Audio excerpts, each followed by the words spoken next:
Boa tarde a todos.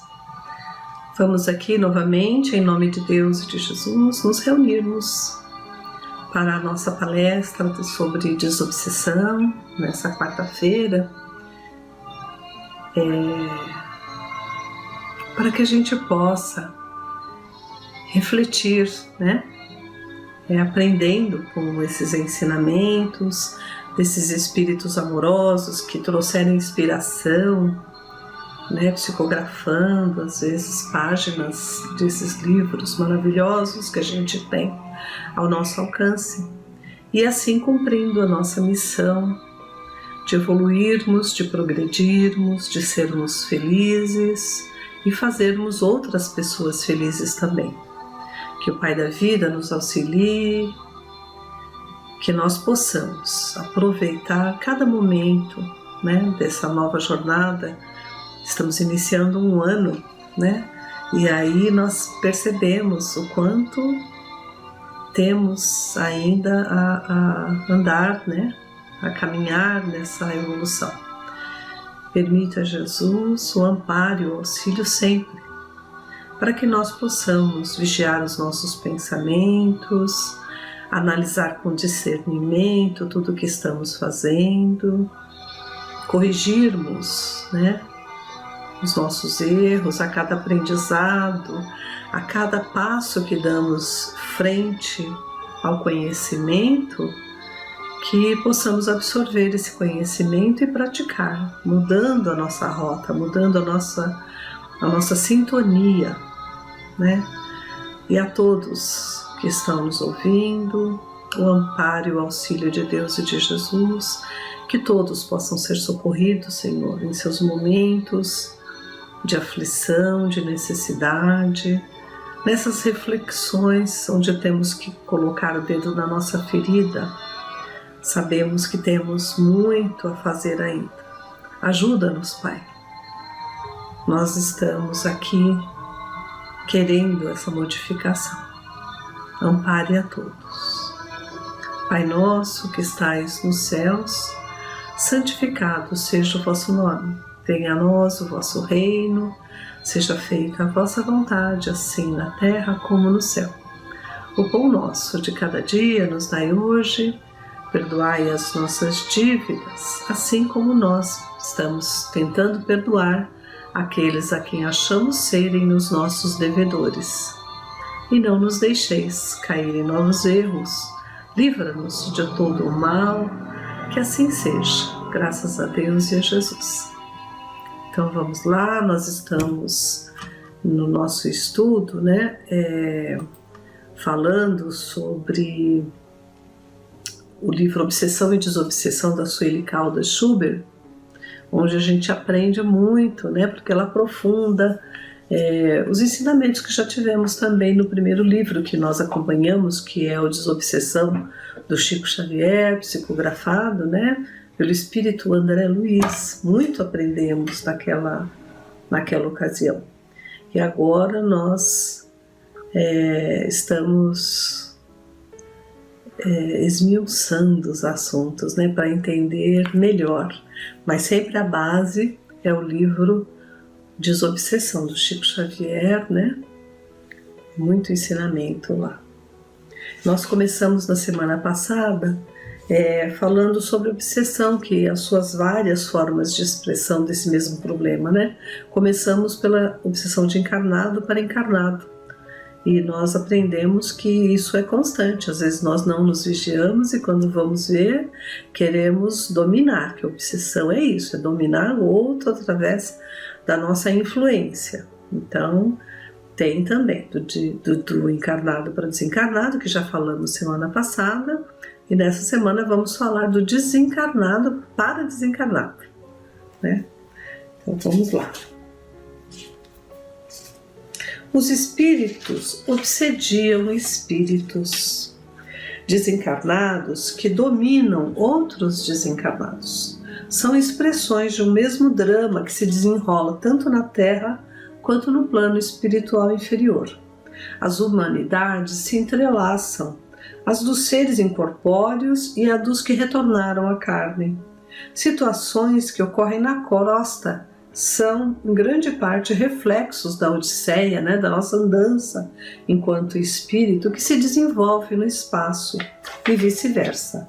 Os homens são os mesmos, carregam os seus vícios e as suas paixões, as suas conquistas e as suas experiências, onde quer que estejam.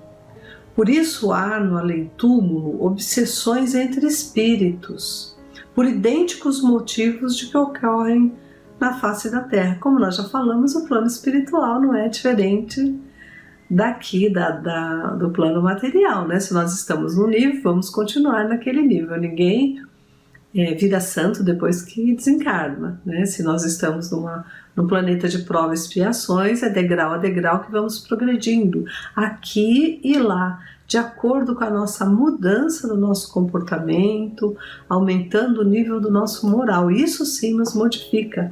Estar aqui ou no plano espiritual não quer dizer muito. O que quer dizer é o nosso aproveitamento nesses momentos, né? Em quase todos os processos obsessivos desencadeados pelo que já desencarnou, junto ao que ainda está preso no veículo físico, o obsessor cioso de cobrança costuma, em geral, aliciar outros espíritos para secundá-lo em sua vingança. Tais ajudantes, né, que eles chamam, são invariavelmente inferiores e de inteligência menos desenvolvida do que a dos seus chefes. A sujeição mental a que submetem-se tem as suas origens no temor ou até nos compromissos de dívidas existentes entre eles, havendo os casos em que o chefe os mantém também sob hipnose. Processo análogo, né, parecido, aliás, ao utilizado a vítimas encarnadas. Não muda muito o processo de obsessão no mundo espiritual. O jugo, né, o poder dos obsessores, só é possível em razão da desarmonia vibratória das suas presas, que só alcançarão a liberdade quando modificarem a própria direção mental. Certamente recebem, tanto quanto os obsessores, vibrações amorosas e equilibradas dos benfeitores espirituais, que lhes aguardam a renovação. Ninguém está sozinho. Não estamos, estou presa a um espírito obsessor que me faz muito mal. Mas você também tem a influência do espírito que te quer muito bem. O espírito seu protetor, que nós chamamos de anjo da guarda, espíritos amigos, espíritos familiares, espíritos que ajudaram a planejar a sua evolução, a sua trajetória, né? Nessa encarnação e em várias encarnações. Eles estão conosco, estão nos ajudando, estão também enviando intuições, premonições, influenciações para o bem, para que a gente mude o nosso comportamento, mude a forma de pensar, e assim esses obsessores não vão mais nos alcançar, né? Mas depende de nós a escolha, né? Nós temos o nosso livre-arbítrio. E aqui ele fala: espíritos endividados e compromissados entre si mesmos, através de associações tenebrosas de idêntico padrão vibratório, se aglomeram em certas regiões do espaço, obedecendo à sintonia e à lei da atração, formando hordas que erram sem destino ou se fixam temporariamente em cidades, colônias, núcleos, enfim, de sombras e de trevas, porque se estão desorganizando, desequilibrando, não são espíritos, né, do bem. Nós é que nos sintonizamos, né? Na obra aqui da Libertação, de André Luiz, encontramos uma descrição dessas cidades, e no livro Os Bastidores da Obsessão, do Manuel Filomeno de Miranda, temos também notícias. Então nós podemos nos instruir através dessas obras, desses espíritos que nos trouxeram tanto conhecimento, né? Então, esses agentes do mal, estou cortando alguns pedaços, tá, para a gente ler o que importa para hoje, né? Esses agentes do mal, todavia, não estão abandonados pela misericórdia do Senhor. E sempre que ofereçam condições propícias, são balsamizados, né? São amenizados essas dores, essas aflições, pelas luzes divinas a ensejar-lhes a transformação. Um dia retornarão ao aprisco, porque nenhuma das ovelhas se perderá. São palavras de Jesus, né? Então, o aprisco, vão voltar para dentro do lugar seguro, o curral, né? No caso, aprisco é o curral das ovelhas. Estamos desviados porque nós queremos, nós buscamos essa sintonia e depois vamos ter que fazer um esforço maior para sair desses que nós não gostamos, que não queremos, né? Para subir novamente em sintonia e sermos alcançados mais facilmente pelos esses espíritos que querem o nosso bem, porque quem se afasta somos nós. Eles sempre estiveram lá, Deus, Jesus, esses espíritos amigos, sempre estão lá em prece por nossa vitória, por nosso soerguimento, né? Nós é que vamos nos afastando, né? Porque vamos nos envolvendo e cada vez fica mais difícil, nem percebemos a ajuda, mas está sempre ali do nosso lado. É só querer, mudar de rota e nós receberemos a ajuda. E no livro dos Espíritos, no capítulo 9, tem aqui um item, intervenção dos espíritos no mundo corporal, e como a Sueli Caldas falou, é análogo corporal, mundo corporal ou espiritual, né? Então serve para a gente também. A questão 475 e as 476. E ela fala: pode-se por si mesmo afastar os maus espíritos e se libertar da sua dominação? É o que todo mundo pergunta. Bom, agora eu descobri que realmente tem um obsessor ali me atrapalhando, eu quero me livrar, mas como é que eu faço, né? Eu posso me afastar desses maus espíritos, né? E eles respondem, os espíritos respondem-se: pode-se sempre sacudir o jugo, quer dizer, pode sempre sacudir o poder deles, quando se tem uma vontade firme. Então, temos que querer verdadeiramente, né? E a pergunta 476 complementa: não pode acontecer que a fascinação ou dominação exercida por um mau espírito seja tal que a pessoa subjugada não perceba? Então, uma terceira pessoa pode fazer cessar a sujeição? Nesse caso, que condição ela deve empregar? Então, eles respondem aqui, olha: se é um homem de bem, sua vontade pode ajudar, apelando ao concurso dos bons espíritos, porque quanto mais se é um homem de bem, mais se tem poder sobre os espíritos imperfeitos para afastá-los e sobre os espíritos bons para atraí-los. Então, quanto mais a gente tem bons pensamentos, mais nós temos essa condição, né, de afastar os maus espíritos e também de atrair os bons espíritos quando necessitamos de ajuda. Então é importante a gente pensar no bem, fazer o bem, né? Querer fazer o bem, ter essa vontade sempre. Entretanto, seria incapaz se aquele que está subjugado não consentir nisso. Então aquele que a gente quer ajudar, nem sempre ele quer ajuda. Vocês já viram esses casos, não é assim? A gente quer uma pessoa que está ali com problemas de vícios, que a gente quer dar um conselho, até ajudar mesmo. Olha, eu vou te ajudar, né? Você superar essa fase, vamos comigo ali para um tratamento. Tem gente que não quer, não é assim? A mesma coisa acontece com aqueles que estão subjugados, obsediados. Às vezes eles acham que aquilo tá bom, é aquilo que eles queriam. Então nós não podemos influenciar e entrar atravessando o livre-arbítrio, né? Não podemos. Existem pessoas que se alegram em uma dependência que agrada seus gostos e seus desejos. Em todos os casos, aquele cujo coração não é puro não pode ter nenhuma influência. Então também quando a gente pede ajuda para outros espíritos que ainda não têm condição, ele também não consegue nos ajudar, né? Os bons espíritos né? Se veem que a pessoa não quer sair daquela subjugação, é isso que ela quer, eles se afastam, né?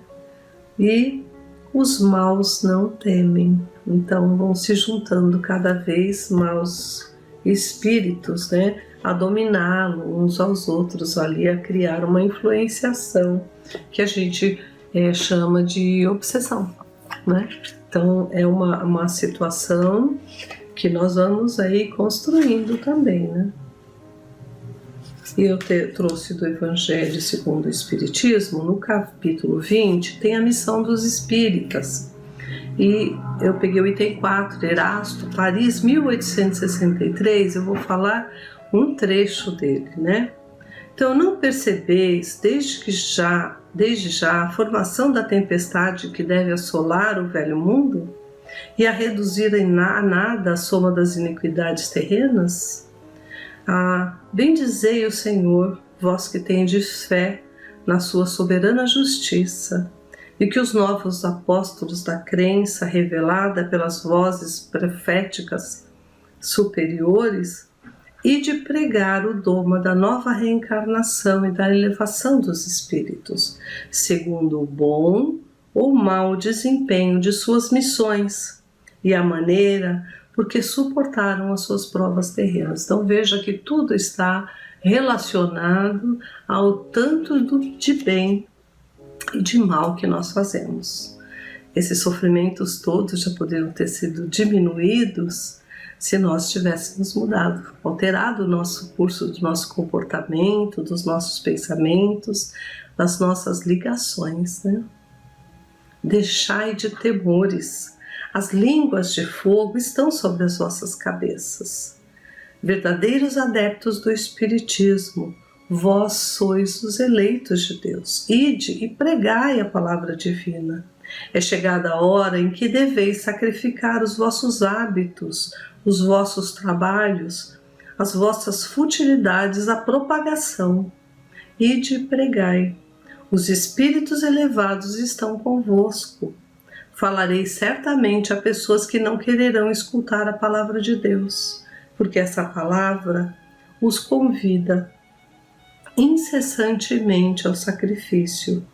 Pregareis o desinteresse aos avarentos, a abstinência aos dissolutos, a mansidão aos tiranos domésticos e aos déspotas. Palavras perdidas, bem sei, mas que importa? Porque ele não frutificará, não produzirá, senão sob os esforços incessantes da enxada e da charrua evangélica. Ide e pregai. Nós podemos falar sobre a reencarnação, sobre Deus, sobre Jesus, sobre o bem que nós temos que fazer e praticar. Muitos não aceitarão, né? Estão falando aqui. Mas outros guardarão já, desde já, a semente, né, desses ensinamentos e um dia florescerá. O resultado não somos nós que vamos colher, é Deus, né? Então a gente tem que fazer a nossa parte, pregar, falar, né, orientar. No momento certo, cada um vai absorver esse ensinamento e começar a praticar, né? Sim. Vós todos, homens de boa fé, que tendes consciência de vossa inferioridade, ao contemplar o infinito, os mundos espaciais, partir na cruzada contra a injustiça e a iniquidade. Ide, aniquilai o culto do bezerro de ouro, que dia a dia mais se expande, que é o materialismo, né, gente? Dar valor às coisas materiais e esquecer das coisas espirituais. Somos espíritos, né? Que Deus vos conduza, homens simples e ignorantes, vossas línguas se soltarão e falareis como nenhum orador sabe falar.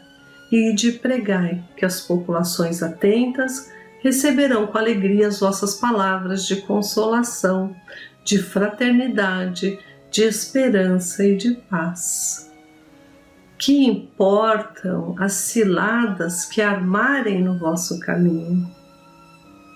Somente os lobos caem nas armadilhas de lobos, pois o pastor saberá defender suas ovelhas contra os carrascos imoladores. Essa frase eu acho ela demais, né?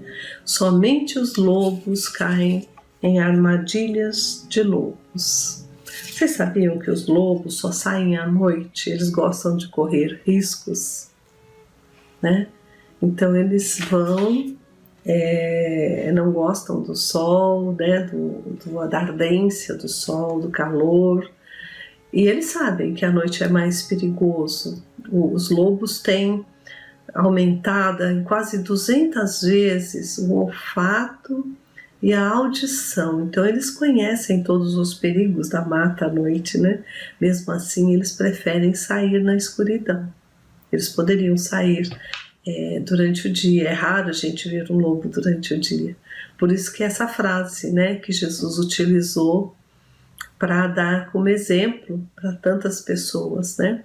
Então, somente quem quer correr o risco, né, de se perder, que vai continuar, né, a buscar a escuridão, as trevas, né, as sombras, porque sabem que estão errados, né? No momento, se a gente perguntar a todos aqueles que erram, eu diria que a maioria, né, eles sabem que estão errando e continuam correndo riscos. Então, essa frase é muito, né? Só lobos caem na armadilha de lobos, porque só eles saem à noite.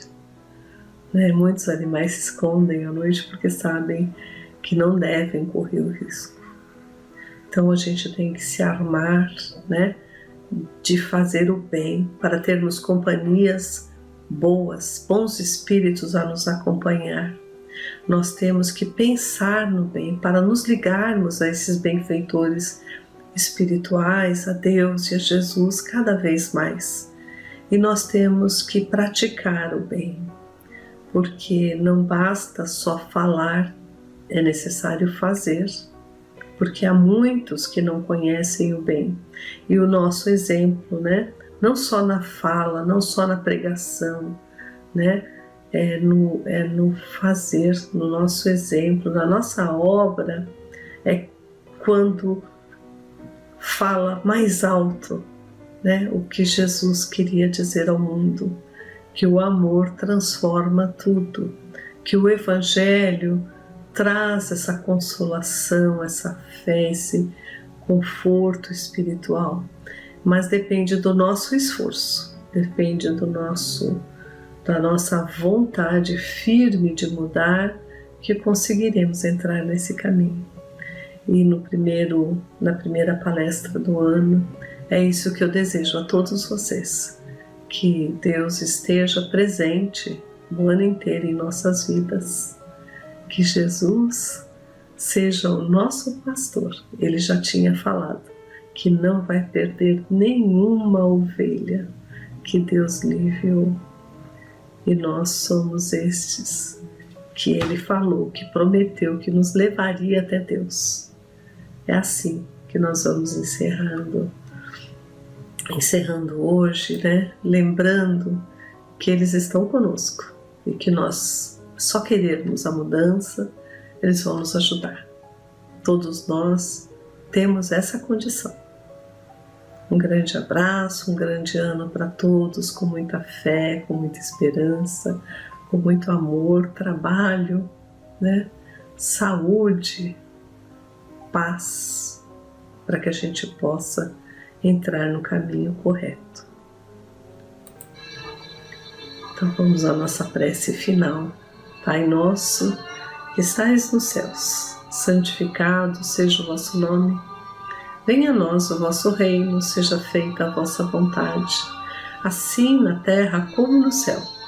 O pão nosso de cada dia nos dai hoje. Perdoai as nossas dívidas, assim como nós perdoamos os nossos devedores. E não nos deixeis cair em tentação, e livra-nos, Senhor, de todo o mal. Que assim seja, graças a Deus e a Jesus. Uma boa semana a todos.